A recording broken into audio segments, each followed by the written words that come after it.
என்னை மன்னிச்சுக்கங்க ஒட்டாக்க மங்கீஸ். இதோட நான் சேனலை முடிச்சிக்கலான்னு இருக்கேன். ஏன்னா இதுதான் கடைசி வீடியோவாக இருக்குன்னு நினைக்கிறேன். ஏன்னா நான் எவ்வளவோ சேனல் நடத்துகிறேன், பாட்காஸ்ட் பேசுகிறேன், வீலாக் பேசுகிறேன். ஒட்டாக் மங்கி மாதிரி சமாளிக்கிறது எனக்கு ரொம்ப கஷ்டமாக இருக்குது. இதுக்கு முழு முதல் குற்றவாளி, முழு முதல் காரணம் நீங்கள் கிடையாது. இந்த குரூட்டு கோகுல்னு ஒருத்தர் இருக்கான். அவன் ஒரு வீடியோ என் கூட ஷூட் பண்ணி 1 மாதம் ஆச்சு தொடர்களை எடிட் பண்ணி அப்லோட் பண்ணலானேன்னு சொல்லிட்டுன்னு நானும் மெசேஜ் அனுப்பிச்சிக்கிட்டே இருக்கேன். அப்புறம் பண்ணுறேன், இப்போ பண்ணுறேன், மீமெல்லாம் அனுப்புகிறான் ஏஐயில் ஜென்ரேட்டிவ் ட்ரை பண்ணி. அவனுக்கு இன்ஸ்டாகிராமில் டிஎம்மில் மெசேஜ் பண்ணி அசிங்கமாக திட்டி எங்கடா அந்த வீடியோ அப்படின்னு கேட்க வேண்டியது அண்ணனோட ஃபேன்ஸான ஒட்டாக்கவாக இருக்கிறவங்களோட கடமை. ஸோ நான் உண்மையிலேயே ரொம்ப ஆசைப்பட்டு கோவிட் டைமில் அனிமி பார்க்க ஆரம்பிச்சு தான் ஒட்டகம் மிகிஸ் ஆரம்பித்தேன். ஆனால் இது வரைக்கும் எபிசோட்காக நான் பேசணுமேன்னு சொல்லிட்டு எந்த அனிமையும் பார்த்ததில்லை. என் டைமிங்லேயே அனிமி பார்க்குறத ஒரு லைஃப் ஸ்டைலாக வச்சுருந்தா மட்டும்தான் வீடியோ பார்க்க ஆத்தென்டிக்காக இருக்கும் அப்படிங்கிற நம்பிக்கை. அதனால தான் எப்பப்போலாம் டைம் கிடைக்குதோ அதை பார்க்குறது தூக்கி வீடியோவாக பேசிக்கிட்டு இருப்பேன். உங்களுக்கு தெரியும், மற்ற பசங்க மாதிரி எனக்கு அவ்வளோ அப்டேட்டாலாம் அனிமே தெரியாது, பேர்லாம் சொல்ல தெரியாது. திக்ஷித்தனம்லாம் உட்காந்தாருன்னா இப்படி சொல்லுவாப்புல. ஏன்னா அவங்களாம் குழந்தைலேருந்து டிவிலேருந்து பார்த்த கேங்கு. நான் ஒரு கோவிட் டைம்லேருந்து ஒரு 4-5 வருஷமாக பார்த்துக்கிட்டு இருக்கிற ஒரு ஆள். அதனால் நான் ஒன்றும் போகவும் இல்லை, நீங்களும் தான் அண்டர்ஸ்டாண்ட் பண்ணிப்பீங்க. கமெண்ட்லேயுமே என்ன யாரும் தொல்லப்படுத்த மாட்டீங்க. அண்ணன் தப்பாக சொல்கிறாரு, பேர் மாற்றி வளர்றாருன்னு. வேறு எவனா இந்த வன்மத்தை கக்கனானா சண்டை போடுவீங்க. எனக்கு நான் வீடியோக்காகவே தான் நான் பேசுவேன். Naruto favourite. ஏன்னா அப்போ தான் ஒரு சண்டை கிண்டை வரும், கமெண்ட்டில் வியூஸ் வரும். என்ன சரி உண்மையாக சொல்லிடலாம் ஒட்டகமாக்கி தானே. மற்றபடி எனக்கு ஒன் பீஸ் ரொம்ப பிடிக்கும். இது மாதிரி சண்டை கிண்டை போட வியூஸ் வரோட அதுவும் வரல. ஆனால் சந்தோஷம். ஏன்னா அனிமி ஒட்டாக்குள்ள வதவதெல்லாம் வியூஸ் பார்க்க தேவையில்லை. அது ஒரு க்ளோஸ்டு கம்யூனிட்டி. இந்த அனிமி ஈவெண்ட்லாம் சேனல் நடக்கும்போது போனால் எல்லாரும் என் கூட பேசுவாங்கன்னு ரொம்ப சந்தோஷமாக இருக்கும். சின்ன பசங்களோட இந்த வயசானவன் மேட்ச் பண்ணி ஒரு இந்த கவுண்டர் கல்ச்சரில் இருக்கேனே அப்படிங்கிற ஒரு ஹாப்பினஸ் தான். இது எங்கே செம்மையாக மாறிச்சுன்னா நம்ம தமிழ் டப்பிங் வந்ததுக்கப்புறம் ஊர் ஃபுல்லாக போக ஆரம்பிச்சிது. அதில் சில பேர் அது ரொம்ப இன்னும் எங்களுக்குள்ளே தான் இருக்கணும்னு தமிழில் போது, சில பேர் இல்லை எல்லா பக்கமும் வெடிக்க ஆரம்பித்து தமிழில் நருட்டோ டப்பிங் வர ஆரம்பித்து அதை கிண்டல் பண்ணி நாங்களே இதெல்லாம் தப்பு, எல்லா லாங்குவேஜிலும் அனிமி பார்க்குறதும் சரிதானே சொல்லி வீடியோலாம் போட்டிருந்தோம்.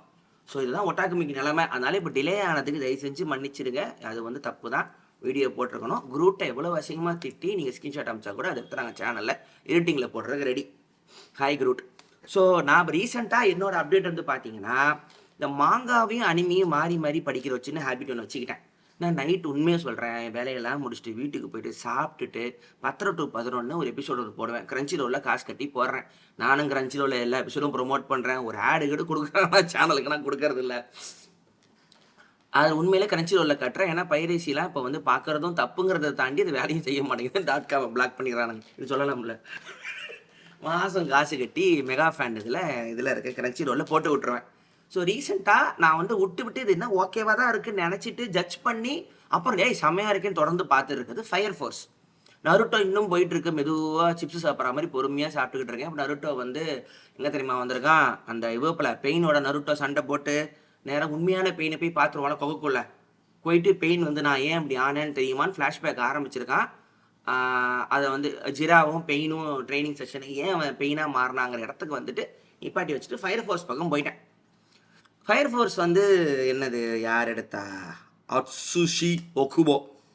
அவர் தெரியும், சோல் அப்படிங்கிற ஒரு கடவுள் கும்பிடுற ஒரு உலகமாக இருக்குது. அமுத்ரசு அப்படிங்கிற ஃபேக்ட்ரியில் இருக்கிற ஒரு சோலார் பவர் வழியாக உலகம் ஜென்ரேட் ஆகிட்டு இருக்கு. Future world. திடீர்னு ஜனங்கள்லாம் பற்றிக்கிட்டு எரிய ஆரம்பிக்கிறாங்க. ஏன்னு தெரியல. அதை அணைக்கிறதுக்கு ஒரு ஃபயர் ஃபோர்ஸ் டீம் வச்சுருக்கு கவர்மெண்ட்டு. லெவல் 1, 2, 3, 4 லெவல் 8 இருக்கிற ஆளுங்களை பற்றி கதை. அதில் ஷின்ரா புதுசாக சேர்றான். அவன் சின்ன வயசாக இருக்கும்போது அவன் குடும்பம் எரிஞ்சு போயிடுது. யாரோ ஒருத்தன் வில்லனை மட்டும் பார்த்துருக்கான்.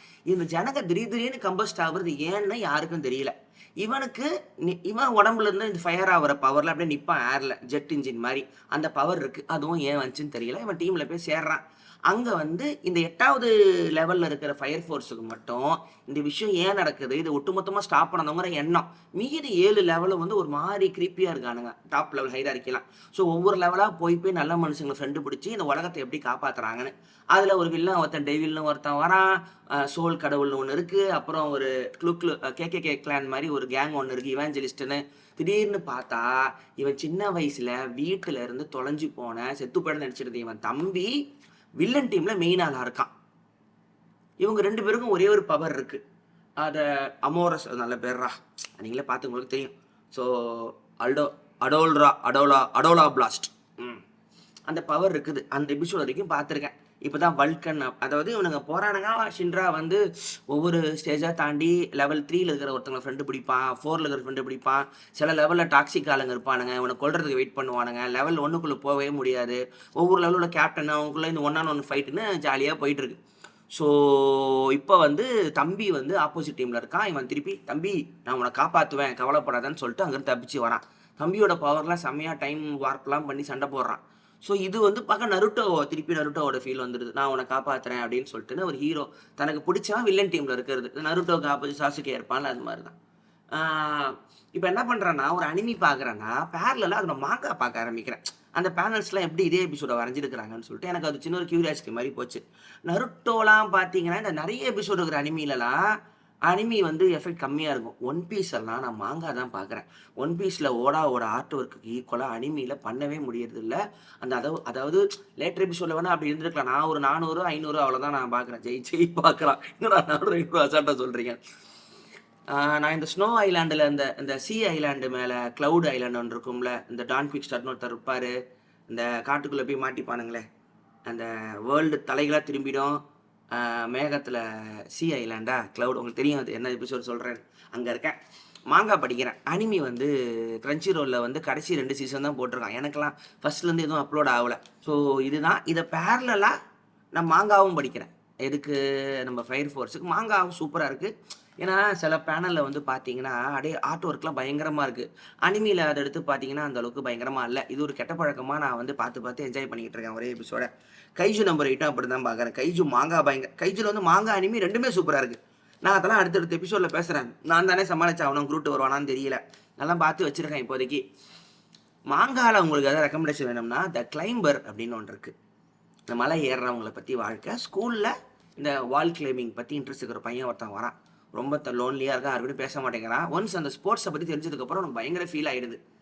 ஸோ அதிலிருந்து அவன் எப்படி வாழ்க்கையில் மேலே வரான். அவனுக்கு போட்டியாக அந்த காலேஜ்லேயே ஒருத்தர் இருக்கான், 2 பேரும் சேர்ந்து போகிறாங்க. ஆனால் இவனுக்கு டீமாக வேலை செய்ய ஆசையில் தனியாக தான் மலையேறுவேன், தலைகீழாகத்தான் குதிப்பேங்கிற ஒரு ஆள். ஸோ இவனை மாதிரி ஒரு ஜீனியஸை ஒருத்தனை பார்க்குறான். அது மாதிரி நல்லா இருக்குது. கொஞ்சம் பெஸ்ட்டு ஆர்ட் டீட்டெயிலிங் பண்ண மாங்கான்றாங்க. அதை கொஞ்சம் படித்து பாருங்கள். த கிளைம்பர், இதுதான் இந்த எபிசோடில் நான் சொல்ல வர வேண்டியது. அடுத்து கைஜு நம்பர் 8 எப்படி இருந்துச்சு, இன்னொரு இந்த ஒன் பீஸோட ஜேர்னி, அப்புறம் ஃப்ரெடன் த மேஜ் அப்படின்னு ஒன்று இருக்குது. அது வந்து ரொம்ப நான் பார்த்ததுலேயே விஷுவலி ரொம்ப ஒரு மாதிரி மெஸ்மரைசிங் மெடிடேட்டிவ் அனிமி. அப்புறம் ட்ராகன்ஸை வச்சு சமைக்கிற ஒரு இது ஒன்று இருக்குமே, ட்ராகன் குக்கா, டெலிஷியஸ் ட்ராகன்ஸ். அது பாரு, உங்களுக்காக நான் இவ்வளோலாம் உட்காந்து பார்த்து வச்சுக்கிட்டு இருக்கேன் பாரு ஒவ்வொன்றா. பெர்சர்க்கோட அனிமி இன்னும் ஆரம்பிக்கலை.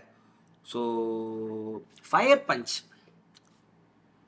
செயின்சா மேனோட கிரியேட்டரோட ஒரிஜினல் முன்னாடி எழுதின மாங்கா, அது ஒன்று இருக்குது. அதை பற்றி ஒரு எபிசோட் தனியாக பேசலாம். One of the most gore gruesome manga நான் படித்தது. அது இதுவாக வரல போகிறேன். அதோட மைல்டு வெர்ஷன் தான் ஒரு செயின்சா மேன் பண்ணியிருக்கார். செயின்சா மேன் ஆஸ் யூஷுவல் வந்து மிகப்பெரிய கலெக்ஷனை பண்ணிடுச்சு, டீமன் ஸ்லேயர் மாதிரி. அவங்க ஃபாரின்லேயே என்ன அனிமிலாம் ஓடுதுன்னு சொல்லிட்டு ஒரு கமெண்ட்டில் பார்த்தேன். சும்மா அனிமிலாம் ஏன் ஓடுது, என்ன இருக்குது அப்படின்னு சொல்லிட்டு ஒரு வீடியோவுக்கு கீழே கமெண்ட்டில் அப்படிலாம் ஒரு மயிரும் கிடையாது. அவன் சூப்பராக கேரக்டராக இருக்குது, எழுதுறான், டெவலப்மெண்ட் இருக்குது, சீன்ஸ்லாம் சூப்பராக இருக்குது, ஆக்ஷன் சீன்ஸுக்கு கம்மி காசில் வேல்யூ கொடுக்குறானுங்க. நீ வெறும் சிஜிலாம் காட்டினா ஒரு படம் ஓடுன்னு நினச்சிடாதீங்கன்னு அனிமி ஃபேன்ஸ்லாம் சப்போர்ட் பண்ணுறத பார்த்து நியாயமாக தான் பட்டுச்சு. ஏன்னா அனிமி தெரியாத ஜெய் தினேஷ்லாம் கூட்டு போனோம், டீமன்ஸ் என்ஜாய் பண்ணிடா வரலையா, தினேஷ் என்ஜாய் பண்ணான். ஸோ அதுதான், அதனால் அந்த அவங்க விட்டு போன குரூப் வீடியோவை சீக்கிரம் கொண்டு வர வைக்கிறோம். நீங்கள் வந்து இதை வந்து பாருங்கள், கமெண்ட்லேயும் போடுங்க. ஃபயர் பஞ்ச் பார்த்துருந்தா அவர் வந்து இதே ஆத்தர் ஃபயர் ஃபோர்ஸ் அட்சுஷி ஒக்குபோ வந்து சோல் ஈட்டர்னு ஒன்று எடுத்திருக்கார். அதை நான் ஒரு 2-3 எபிசோட் பார்த்தேன். கொஞ்சம் குழந்தைங்க அனிமி மாதிரி இருக்குது. அதாவது ஒரு 1000 டீமன்ஸோட சோல்ஸை முழுங்கிட்டா ஸ்பெஷல் பவர் கிடைக்கும்னு ஒருத்தர் சுற்றுவார். அந்த விச்சு வந்து பிளேடாகவும் இருப்பான், விச்சாகவும் மாறுவான். அது ஒரு மாதிரி 2ஆகவும் இருப்பான். ஸோ 999 சாப்பிட்ருவோம். அந்த ஒரு சோல் சாப்பிட போகும்போது மாற்றி சாப்பிட்டு அதை வந்து அவங்களுக்கு பவர் திருப்பி ஃபஸ்ட்லேருந்து ஆரம்பிக்கணும். அது ஒரு மாதிரி இருந்துச்சு. ரொம்ப என்ன சொல்கிறது, போகோ டிவி லெவலில் இருந்துச்சு. ஆனால் ஃபயர் ஃபோர்ஸ் பண்ணவர் தான். அதுவும் டைம் இருந்தால் பாருங்கள். எல்லாமே கிரன்ச்சி ரோலில் கிடக்கு. நெட்ஃப்ளிக்ஸ் நிறைய போட்டு வச்சுருக்கான். நான் கிரன்ச்சி ரோல் மட்டும் பார்த்துருக்கேன். நெட்ஃப்ளிக்ஸ் காசு கிட்ட காசு இல்லை. பக்கம் வரலாம் மாட்டாங்கன்னு என்ன கேட்பாங்கன்னு தெரில. ஸோ தான் இந்த வாரம் அனிமி. அடுத்த எபிசோடில் ஏதாவது இருந்தால் அதையும் பார்த்துட்டு வளர்றேன். நீங்களும் பாருங்கள். நீங்களும் கமெண்ட்டில் என்னென்ன பார்த்துட்டு இருக்கீங்கன்னு சொல்லுங்கள். என் வீலாகலை ஒருத்தன் daily today's anime recommendation daily anime போட்டுக்கிட்டு இருக்கான் 3-4 மாதமாக. இந்த ஒரு மண்டை ஓடு சிம்பிள் வச்சுட்டு இருக்கான் உட்காந்துட்டு அந்த ரீப்பர் மாதிரி வச்சுருக்கான். யாரும் தெரியல, இதுலேயும் வருவான்னு நினைக்கிறேன். லைக் பண்ணுங்கள், ஷேர் பண்ணுங்கள், சப்ஸ்கிரைப் பண்ணுங்கள், மெம்பர் ஆகுங்க. ஓட்டாக்கு மங்கீஸ்.